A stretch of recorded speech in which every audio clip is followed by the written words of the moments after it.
Investors may want to know the impact on their margin value in the event they want to change positions from day to day. To do this, TWS users can open IB Risk Navigator and look at the Margin Sensitivity tab to judge the impact on initial and maintenance margin values from increasing or reducing part of their holdings. In part, margin requirements are influenced by the riskiness of the security, portfolio concentration, and composition. What investors are charged in margin terms is also influenced by the account type they hold.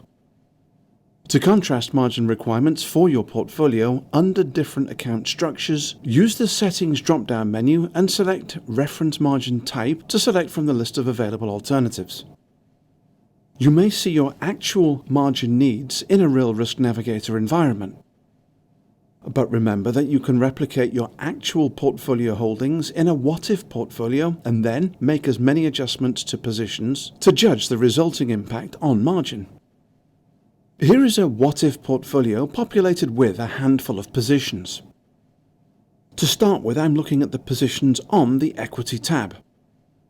Here you may see prices, positions, P&L, and so on.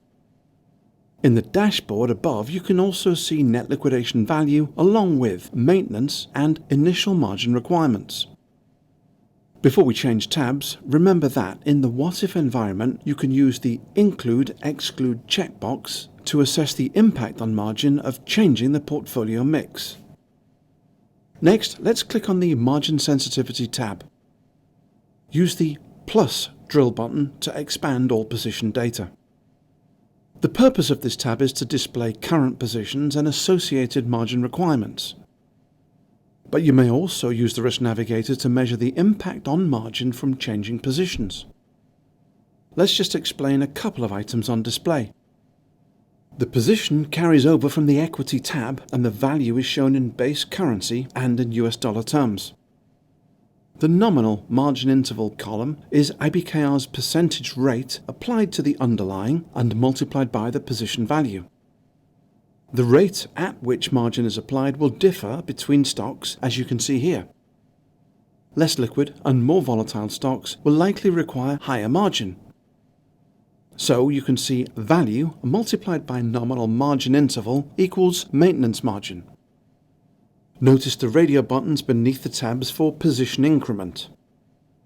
With position size selected, the margin calculations to the right of the page will reflect increases and decreases in keeping with the current magnitude of your positions.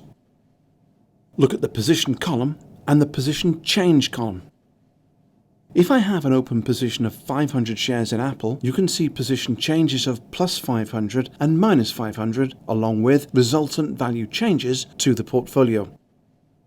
And you can also see how margin values rise and fall for the associated change. Next, let's select the Order Defaults radio button instead. This may be, for example, 100 shares, which is the default TWS setting.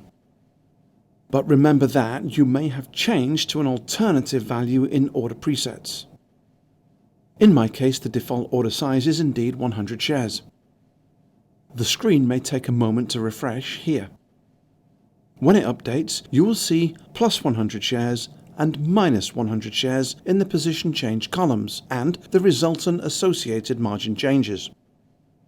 This is useful in displaying the incremental change to margin requirements in your account. The Overall Position Increment button enables you to apply an overall factor increase. When checked, you will see an input field with a default setting of 1.0. If I want to know the margin impact of adding a specific number of shares to each underlying position, I can enter the value and wait for the page to update. For example, entering 500 into the overall input field will allow me to display the plus and minus impact on margin requirements for a change of 500 shares on each position.